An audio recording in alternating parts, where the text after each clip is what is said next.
Vous êtes entrepreneur, vous voulez donner une trajectoire optimale à votre startup? C'est parti, on attaque le 27e élément. Dans cet épisode, on se pose la question de comment construire un avantage concurrentiel. Alors on a vu dans l'épisode précédent qu'on pouvait construire des barrières à l'entrée, mais rien n'empêche d'essayer aussi de construire des choses qui permettent aussi de distancer la concurrence parce qu'on est meilleur. Alors l'avantage concurrentiel, c'est donc la méthode par laquelle on délivre une proposition de valeur de manière à ce que les concurrents soient dans l'incapacité de la reproduire. Et en fait, cette unicité rend la proposition de valeur gagnante. Alors comment on fait ? Alors il y a plusieurs choses qu'on peut prendre en compte pour essayer de distancer ses concurrents. La première chose, c'est la vitesse, c'est-à-dire aller vite. Alors pour Reid Hoffman, qui est le cofondateur de LinkedIn, investisseur chez Greylock et j'en passe, c'est l'avantage essentiel qu'a une startup aujourd'hui. Il a d'ailleurs écrit un livre là-dessus qui s'appelle Blitzscaling.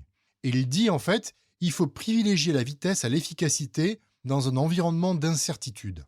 Donc ça veut dire qu'il faut aller vite pour être le premier à bénéficier des network effects. Et que donc la vitesse, c'est clé. Et je pense effectivement que pour la majorité des startups, la vitesse est un des avantages concurrentiels, on va dire primaires.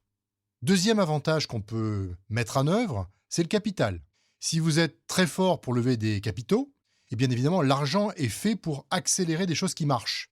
Et donc si vous levez de l'argent de manière massive, vous allez pouvoir accélérer de manière massive ce qui marche déjà et donc distancer votre concurrence. Je vous rappelle que Uber a levé 21 milliards, c'est pas rien, et c'est pour ça qu'aujourd'hui Uber est le numéro 1 dans son domaine. Troisième idée, l'équipe. Construire une équipe incroyable. Parce qu'en fait, vous allez être sur des marchés où il va falloir s'adapter, pivoter, comprendre. Donc plus il y a de gens smart dans votre équipe, plus il y a d'expérience, d'intelligence, de compétences, plus vous allez être en capacité à réagir vite à ce que vous dit le marché. Et donc, une façon d'avancer vite et de distancer les concurrents, c'est d'avoir une équipe de gens extraordinaires. Autre idée, le contenu.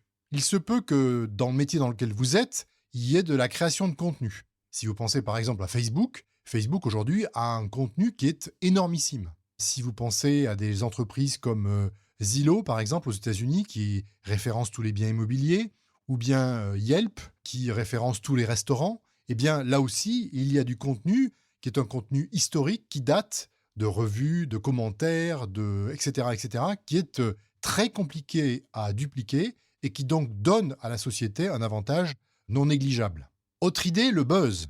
Le buzz peut en fait créer une marque quasiment instantanément. Il y a eu des exemples. Les exemples auxquels je pense, c'est Slack ou Meerkat, je ne sais pas si vous vous rappelez, qui est une plateforme de diffusion vidéo en direct et qui a utilisé Twitter pour mettre les marques en relation avec leurs abonnés. Et ils ont fait un buzz gigantesque qui a propulsé la startup en quelques heures à un niveau incroyable. Donc le buzz, alors c'est pas vrai pour tout le monde, mais le buzz, ça peut marcher. Ça peut être un avantage à considérer.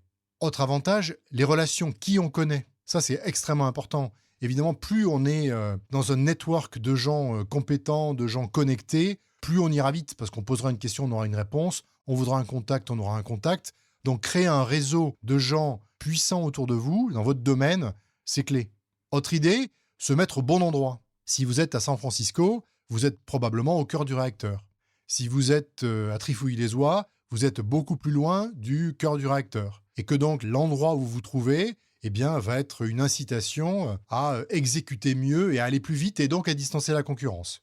Et puis, dernier point que je dois citer, eh bien, les brevets. Évidemment, un brevet, pas dans tous les cas, mais dans le cas de la biotech, dans le cas d'industries particulières, un brevet peut être une façon non négligeable de distancer la concurrence. Voilà, j'ai donné quelques idées, à vous de travailler maintenant. Allez, à bientôt, ciao.